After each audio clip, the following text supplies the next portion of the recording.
Essa é a parte 7, irmãos.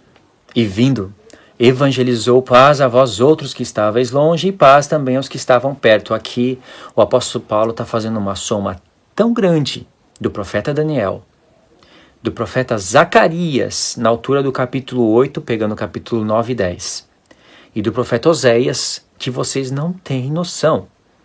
É uma soma muito grande desses profetas. E tem textos literais, assim, que foi retirado do profeta e colocado aqui. Assim, já não sois estrangeiros e peregrinos, mas concidadãos dos santos e sois da família de Deus. Edificados, aqui vem o Zacarias capítulo 8, tema central de Zacarias, edificação da casa de Deus. O fundamento foi posto, um fundamento literal, para edificar uma casa literal, usando homens literais. E quando começou a edificar a casa de Deus, começa a contagem das 70 semanas. Quando acabasse, segundo o profeta Daniel, a contagem das 70 semanas acabasse, aí sim o Santo dos Santos seria ungido. E se isso é assim, estaria selada a profecia e a visão. Que profecia, que visão. E aí sim, teríamos justiça eterna. Tem justiça eterna, sela a visão e a profecia. E o Santo dos Santos é ungido. Se você olhar só para um templo literal, você não sabe nem fazer cálculo do profeta Daniel. E me admira muito, muito. Homens tão inteligentes como o pastor Natan Rufino não compreender essa parte. Em uma das suas pregações, dizer que as 70 semanas já se cumpriu no passado, e não sei de qual parte da escritura dizer que a última semana vai se repetir de novo, e ainda sobre os judeus, retirando a igreja da grande tribulação e deixando outra parte da esposa que vai ficar sem bodas na grande tribulação com a maioria dos judeus. Me admira um homem tão inteligente tendo esse tipo de intelecto, ensinando isso para pessoas que não são tão inteligentes como ele e por isso vão crer. Não faz o menor sentido e por isso não vão ter no coração, elas não vai ser colocada no coração delas a prioridade máxima de estudar as escrituras, porque elogios no campo de descrição do YouTube não causa efeito na vida de quem escutou a palavra. A pessoa vai ler, ela vai querer compreender, ela vai ver que tudo fez um sentido. Não foi algo somente que trouxe algo no entendimento dela que parece que fez sentido e escapou. Ela vai querer ir nos profetas e conferir. Então aqui Paulo está falando de uma edificação da casa de Deus, assim como em Zacarias, onde o fundamento foi posto. Lá em Zacarias, Deus está falando para as duas casas de Israel. Essas duas casas de Israel estão em Oséias, está em Ezequiel, está em Jeremias. Aliás, quando Deus fala de nova aliança, ele fala das duas casas de Israel. E os gentios entram pela casa de Israel. É pela casa de Israel que eles entram. Um edifício bem ajustado cresce para santuário dedicado ao Senhor.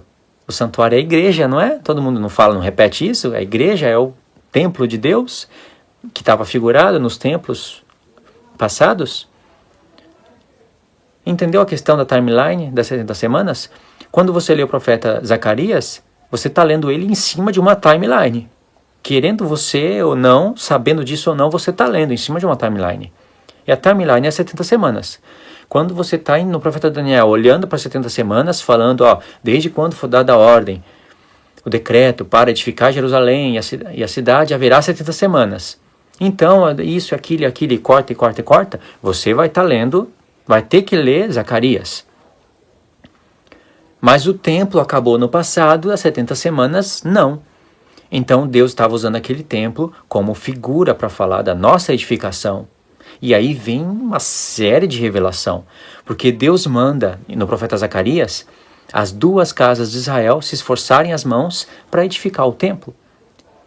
Mas, segundo a própria profecia, a casa de Israel havia sido rejeitada por Deus e jogada nas nações. A casa de Israel jamais pôde edificar o templo.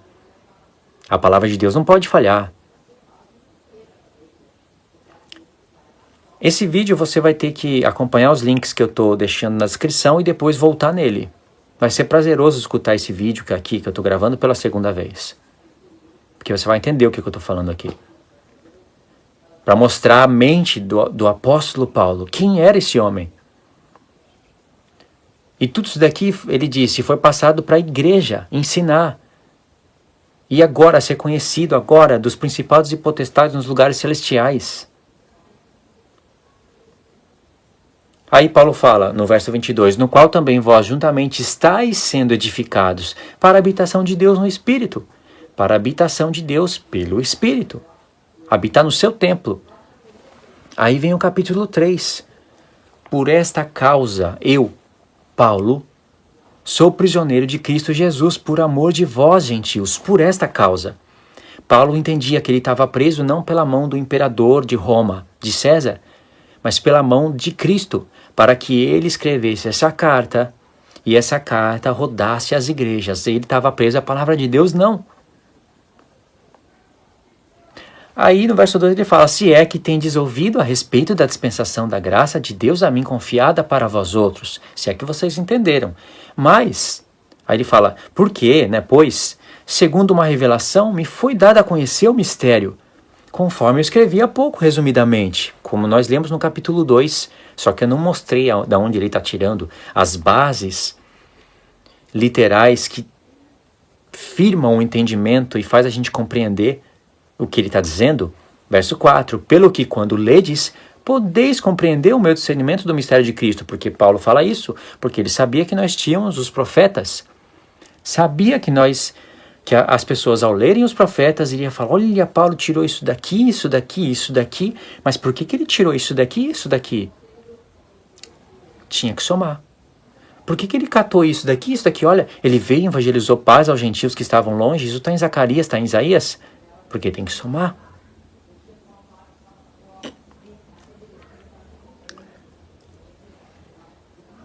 Pelo que quando ledes, podeis compreender o meu discernimento do mistério de Cristo.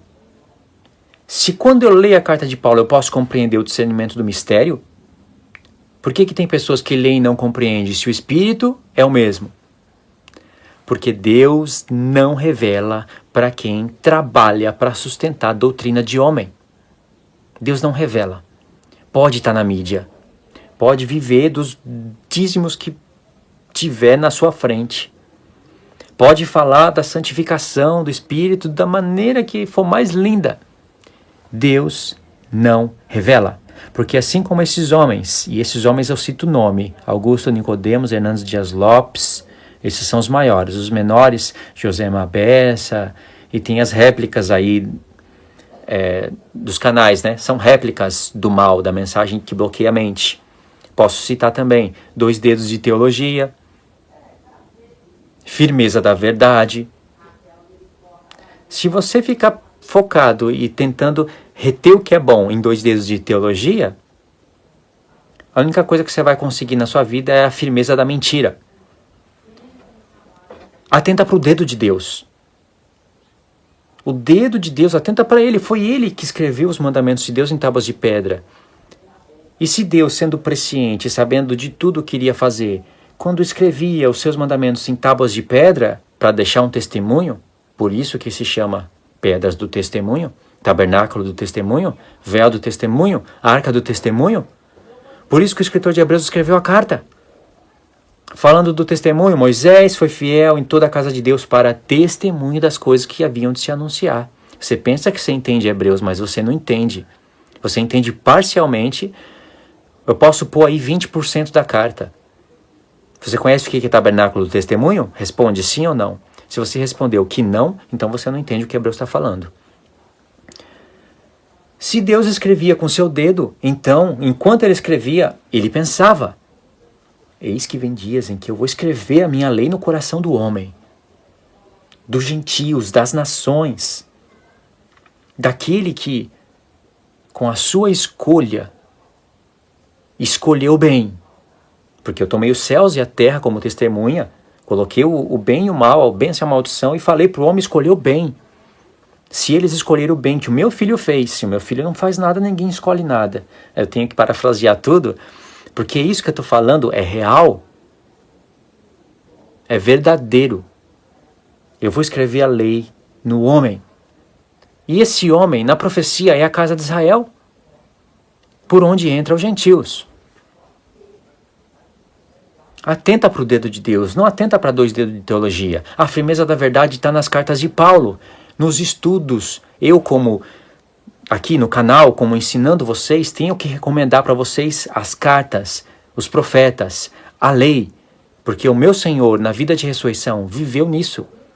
Ele não viveu ensinando os senhores do mundo. Toma cuidado com a epidemia de não sei o que, de não sei o que lá.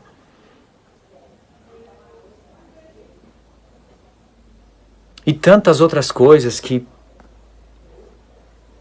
tira o foco da pessoa. Meu Senhor não ficou mostrando imagens da igreja fazendo loucuras, igrejas sim, demoníacas, fazendo loucuras, e ele, diante dos apóstolos, abrindo um telão, e ele fazendo deboche. Essa é a igreja. Você acha que isso é a igreja de Cristo? Jesus não fez isso. O meu Senhor ensinava a lei e os profetas e o sentido das coisas. Isso é firmeza da verdade. Isso é conhecer o Deus, conhecimento de Deus, estudar Deus, teologia, com o dedo dele, não com 2 dedos de homens. Quando vocês entenderem isso que eu estou falando, e eu tenho certeza que isso que eu estou falando agrada a Deus, vocês vão sentir o que eu sinto agora, nesse momento. O que você pode sentir na hora de dormir e de acordar com a palavra de Deus. Não com a palavra de homens que falam de Jesus, mas falam para sustentar coisas de homens, que não cria na pessoa a vontade de estudar. A pessoa precisa disso, a pessoa precisa de azeite. Já que você vai dormir, durma com azeite. Já que eu vou dormir, pelo menos que eu durma com azeite. Se eu ou você não vamos fazer parte das pessoas que vão estar acordada para dizer, ei, o Senhor está vindo. Saia ao encontro dele para acordar as 10 virgens. Já que talvez eu ou você não vamos fazer parte desse povo, porque esse povo é o povo separadíssimo de Deus, são poucos, pelo menos vamos fazer parte das virgens que vão dormir com azeite. Nós vamos ter essas lembranças quando a gente acordar.